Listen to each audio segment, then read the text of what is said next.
Well, hey there. Have you ever been sitting in a session and worried that setting strict professional boundaries is going to make you seem, cold or distant or just plain uncaring to your clients? Honestly, it's one of the most common anxieties for newer hypnotherapists. We all want to build this deep, empathetic connection, right? And sometimes putting up boundaries can feel a bit like you're building a brick wall between you and the person you're trying to help. But what if we've got that completely backwards? What if boundaries are the exact thing that makes deep, transformative connection possible in the first place? Today, this explainer is going to completely reframe how you think about professional boundaries. Okay, let's dive into this. We've got a great roadmap today. Section 1, Rethinking Professional Boundaries. Section 2, Friendships versus Therapy. 3, Crossings versus Violations. 4, Navigating the Gray Areas. 5, The Michael and Emma Case. And finally, Section 6, Maintaining Your Professional Frame. So, let's kick things off with Section 1, Rethinking Professional Boundaries. Now, just think for a second about the sheer nature of hypnotherapy.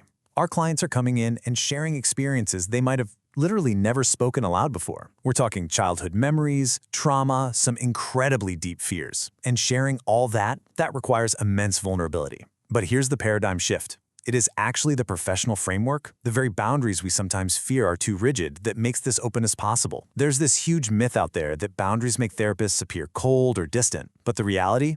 Healthy boundaries create safety, predictability, and above all, trust. Boundaries absolutely aren't barriers designed to keep clients away. Think of them more like the essential structure that holds the whole therapeutic space together. When clients know exactly what the rules of the relationship are, they don't have to guess. They can just relax, dive into the process, and feel entirely secure, which completely prevents any confusion or unhealthy dependency down the line. Moving right along to Section 2, Friendships versus Therapy. To really wrap our heads around this, we have to contrast a clinical relationship with a standard social one. And this brilliantly illustrates the difference. In everyday relationships, like with your friends or family, things demand a two-way street. Friends share experiences, they ask for advice, they expect mutual emotional support. It's an equal give and take. But look over at the therapy side. Therapy is intentionally imbalanced. It is one-sided by design. The client's well-being is the absolute sole focus. Now, obviously, you bring warmth and empathy to the room, but you never ever seek personal validation or emotional care from your client. And because of that, the client never has to feel responsible for your emotions. For a lot of clients, that is an incredibly freeing experience. All right, Section 3, Crossings versus Violations. So that one-sided focus we just talked about brings us to a slightly more serious topic. What actually happens when those lines get blurred? It is so crucial to realize that severe boundary issues rarely start as major ethical breaches. No way. They almost always develop gradually through a series of tiny, seemingly harmless choices. First up, let's define a boundary crossing. This is a deliberate departure from your usual practice that is intended to benefit the client and, critically, does not exploit or harm them. For example, say you briefly extend a session during an acute crisis, or maybe you make a clinically justified home visit. Not every departure from the norm is unethical, but these actions require incredibly careful consideration, clear documentation, and solid clinical justification. But on the other hand, we have boundary violations. Notice the sharp contrast here. A boundary violation happens the exact moment the therapist's personal needs or personal gains override the client's safety. This is behavior that exploits, harms, or confuses the client. We're talking about things like entering into financial partnerships, sexual relationships, or basically just using the therapy dynamic to get something you want. Now, what's really interesting about this clear visual breakdown is the separation based entirely on intent and impact. Look at it. A boundary crossing intends to benefit the client, and its impact is positive, or at least harmless. A violation, however, that's driven by the therapist's personal gain, and the impact is exploitative or harmful. You can basically use this as your ultimate litmus test. If an action serves you more than it serves the client, you are likely crossing right into violation territory. That brings us to Section 4, Navigating the Gray Areas. Real life, as we all know, doesn't always fit neatly into a table. So let's step into the nuanced, everyday decisions where things are definitely not black and white. Probably the most common gray area is the dual relationship. This is when you have more than one type of relationship with a client. Think about a friend wanting to become a client, or treating a family member, employing a client, or even heavy social involvement outside of therapy. Now look, if you live in a really small community, avoiding this entirely can be incredibly tough. But you got to be careful. Dual relationships create massive conflicts of interest, and they completely strip away your clinical objectivity. You literally always have to stop and ask, would another practitioner be better placed to treat them?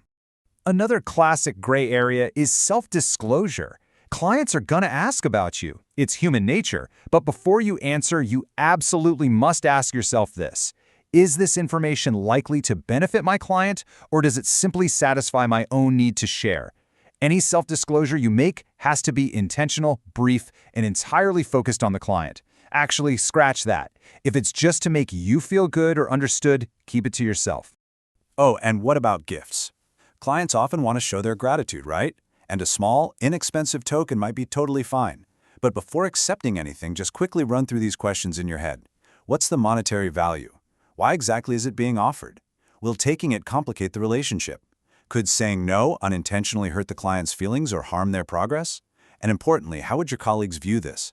Running through this quick checklist prevents a simple thank you from spiraling into a really complicated dynamic. Let's move to Section 5 and see how this builds in a real situation, the Michael and Emma case. Let's anchor all this theory into a highly relatable, real-world scenario from the source material. Picture this. Emma has been Michael's client for about 6 months now. She's working through some heavy anxiety after a really difficult divorce. Recently, Emma started bringing Michael a coffee before each session. She also frequently drops comments like, you're the only person who really understands me. This right here, this is a textbook example of boundaries subtly blurring. It's super well-intentioned, it's completely mundane. I mean, it's just a cup of coffee, right? But the dynamic is definitely shifting. So I want you to really think about this for a second. What should Michael do here? He obviously appreciates the kindness, but he's worried that addressing it is going to upset Emma and ruin her progress. What would you do if you were in his shoes? So the crucial point is exactly how Michael responds to protect the therapy. Step 1, he absolutely needs to acknowledge Emma's appreciation so she feels seen and heard. Step 2, he must gently but firmly reinforce the nature of the therapeutic relationship. And step 3, he needs to actually discuss the issue openly to prevent dependency. I know it feels super uncomfortable, but avoiding this conversation completely could allow some really harmful dependency to take root. Having the hard conversation is actually what protects the client in the long run. And finally, Section 6, maintaining your professional frame. Preserving these boundaries relies a lot less on a rigid rulebook and much more on your own continuous, honest self-awareness. Consider these reflective questions on screen. Whose needs are really being met here? Could I confidently explain this decision to a clinical supervisor? Would this action still feel okay if it was printed on the front page of the local newspaper? These questions act as an amazing internal compass. They help you navigate tricky things like digital boundaries. What do you do when a client sends a friend request on Facebook? To managing your own strong emotional reactions when a client's story just deeply moves you. Ultimately, self-awareness protects you, and it protects them. As we wrap up this explainer, I want to leave you with a provocative reflection straight from the text. Why might clear boundaries help clients feel safer rather than more distant? I really want you to chew on that as you continue your professional journey. Because remember, professional boundaries are not obstacles to good therapy. They are the very reason good therapy is possible. Thank you so much for joining me to unpack this fascinating topic.